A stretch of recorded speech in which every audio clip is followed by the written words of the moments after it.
Present tense. তোমরা প্রত্যেকেই জানো, ছোটবেলা থেকে পড়ে আসছো টেন্স কাকে বলে। টেন্স মানেই হলো কাল, সময় নির্দেশ করে, তাই তো? এবার এই যে কাল বা সময় নির্দেশ করছে, এটাকে আমরা মোটামুটি তিনটে ভাগে প্রধানত ভাগ করে থাকি। তোমরা এটা অলরেডি জানো, তারপরেও আমি আরেকবার বলে দিচ্ছি। যে তিনটি ভাগগুলি হলো কি কি? প্রেজেন্ট টেন্স বর্তমানকাল, পাস্ট টেন্স অতীতকাল এবং ফিউচার টেন্স যেটা ভবিষ্যতে হবে, ভবিষ্যৎকাল। আবার এই প্রত্যেকটা টেন্সকে আমরা দেখেছিলাম আগের ক্লাসে, আমরা চারটা করে ভাগ করি। যেমন present indefinite, present continuous, present perfect, present perfect continuous, যেটা আমরা অলরেডি এর আগের ক্লাসে আলোচনা করে নিয়েছি। আজকের ক্লাসে আমরা আলোচনা করব পাস্ট টেন্স নিয়ে। পাস্ট টেন্স কাকে বলে, পাস্ট টেন্সের স্ট্রাকচার কেমন হয়, আমরা পাস্ট টেন্সকে আইডেন্টিফাই করব কি করে, এবং সর্বোপরি আমাদের যেটা প্রয়োজন, সব থেকে বেশি যেটা আমাদের প্রয়োজন পড়ে, সেটা হচ্ছে পাস্ট টেন্স আইডেন্টিফিকেশন। কিছু যেগুলো ট্রিকি, যেগুলো সহজে আমরা ধরতে পারি না। আমাদের নর্মালি তো পরীক্ষাতে আর এরকম জিজ্ঞেস করবেন না যে পাস্ট টেন্স কাকে বলে, আমাদেরকে হয়তো একটা সেন্টেন্স দিয়ে দিল, সেই সেন্টেন্সে আমাদেরকে আইডেন্টিফাই করতে হবে যে কোনটা পাস্ট টেন্স, এরকম আইডেন্টিফিকেশন দিতে পারে। অথবা টেন্সে ভুল আছে, সেই কি টেন্সটা সেখানে আমরা ইউজ করব, ফিল ইন দ্য ব্ল্যাঙ্কস। তাহলে কোন টেন্সটা বেশি অ্যাপ্রোপ্রিয়েট ভাবে ইউজ হবে, সেন্টেন্সটায় কোন টেন্স ইউজ করে লিখতে হবে, সেই জিনিসটা আমাদেরকে সেখানে দেখতে হয়। তাহলে এই জিনিসগুলো আইডেন্টিফাই করার জন্য আমাদের যে জায়গাগুলোতে ভুল হয়, আমরা সেই জায়গাগুলোকে ভালো করে দেখে নিব যেন কোনো রকম সমস্যা না হয়। পাস্ট টেন্স, পাস্ট টেন্স মানে অতীতে ঘটে যাওয়া ঘটনাগুলোকে আমরা পাস্ট টেন্সে বলি। অতীতে যেসব কাজগুলো সম্পাদন হয়েছে, যেসব কাজগুলো হয়েছে, সেগুলোকে আমরা পাস্ট টেন্স বলবো। চলো তাহলে আমরা দেখে নিই।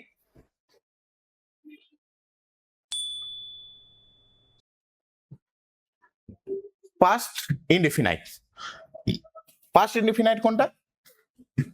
সাবজেক্ট, তার সঙ্গে ভার্ব টু, ভার্বের সেকেন্ড ফর্মটা ইউজ হবে। যেমন হি ওয়েন্ট হোম, ওয়েন্ট তার মানে গো, ওয়েন্ট এবং গান, গো তারপরে ওয়েন্ট তারপরে গান, তাই তো?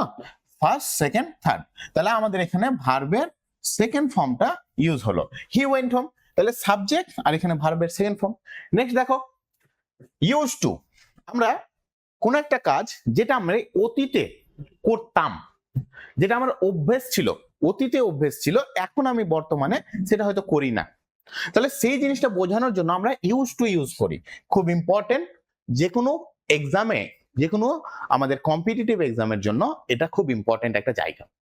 যে এই যে ইউজ টু এবং আরেকটা আছে, এর পরের স্লাইডে দেখলে তোমরা বুঝতে পারবে, দুটোর মধ্যে কিন্তু অনেক সময় আমরা কনফিউজড হয়ে যাই এবং কোনটা সঠিকভাবে ইউজ হবে সেখানে আমরা বুঝতে পারি না। তো সেই কনফিউশন গুলো এইটুকু দেখলে দূর হয়ে যাবে। দেখো he use to walk daily, সে হাঁটতো, মর্নিং ওয়াকে হয়তো যেত, কোন একটা কাজ করতো, পাস্টে করতো, প্রেজেন্টে আর সেই কাজটা সে করে না। তাহলে এইরকম বোঝানোর জন্য আমরা ইউজ টু, দেখো পাস্ট হ্যাবিট, পাস্ট হ্যাবিট বোঝানোর জন্য ইউজ টু ইউজ করা হয়।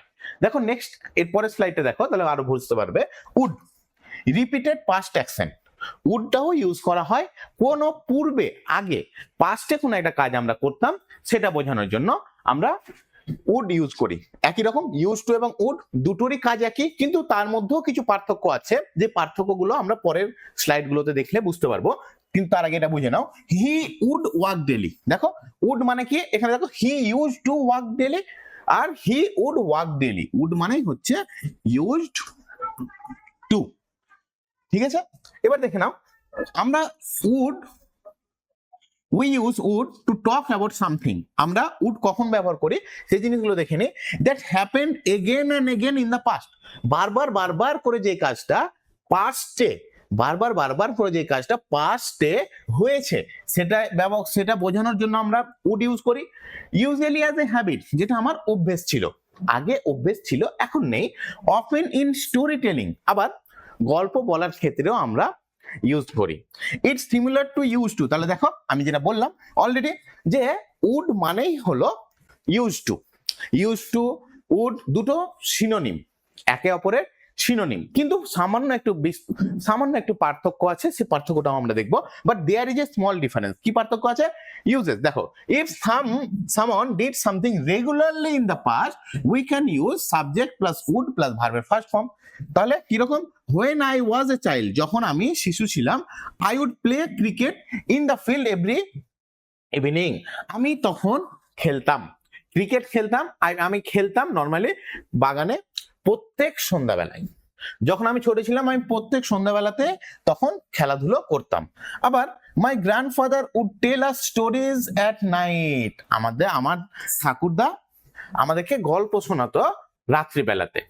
তারপর দেখো, she would visit her grandmother every Sunday, she would visit সে দেখ প্রত্যেক সানডে। তাহলে একটা অভ্যাস, পাস্ট অ্যাকশন যেটা বারবার রিপিটেড হয়েছে, প্রত্যেক সানডে সে তার ঠাকুমার সঙ্গে সাক্ষাৎ করতে যেত।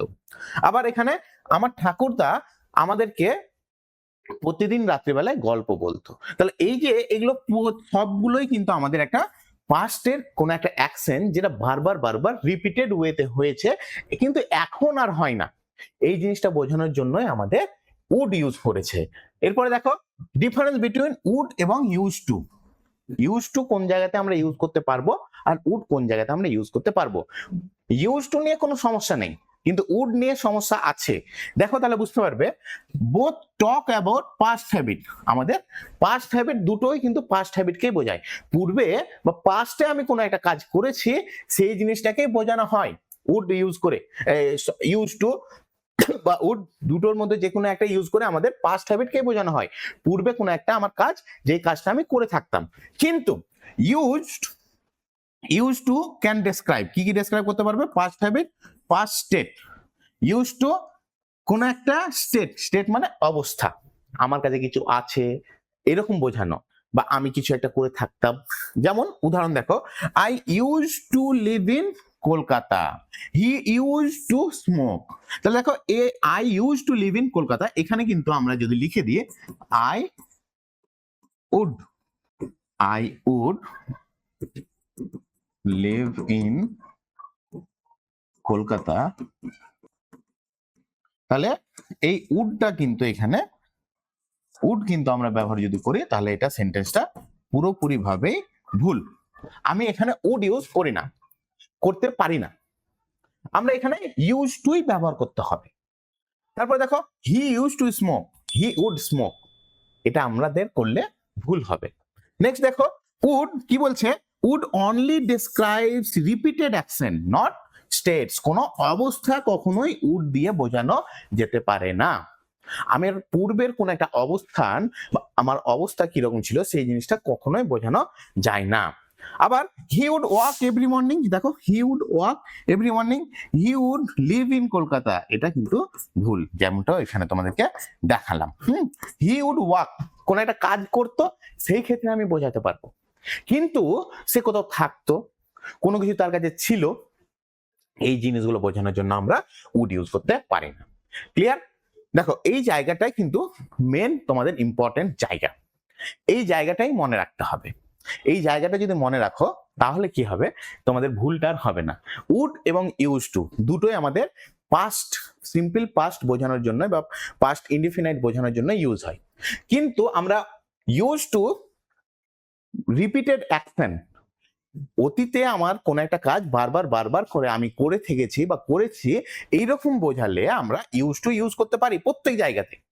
কিন্তু উড আমরা প্রত্যেক জায়গাতে ব্যবহার করতে পারবো না, যদিও ইউজ টু এবং উড দুটোর মানে একই, দুটোর কাজ একই, কিন্তু ইউজ টু আমরা প্রত্যেক জায়গায় ব্যবহার করতে পারি, উড কোনো কাজ করার ক্ষেত্রে বোঝাতে পারি, কিন্তু কোনো কিছু আমার কাছে আছে বা আমার কোনো স্টেট বোঝানোর জন্য ইউজ করতে পারে না। এই হচ্ছে এখানকার মূল কথা।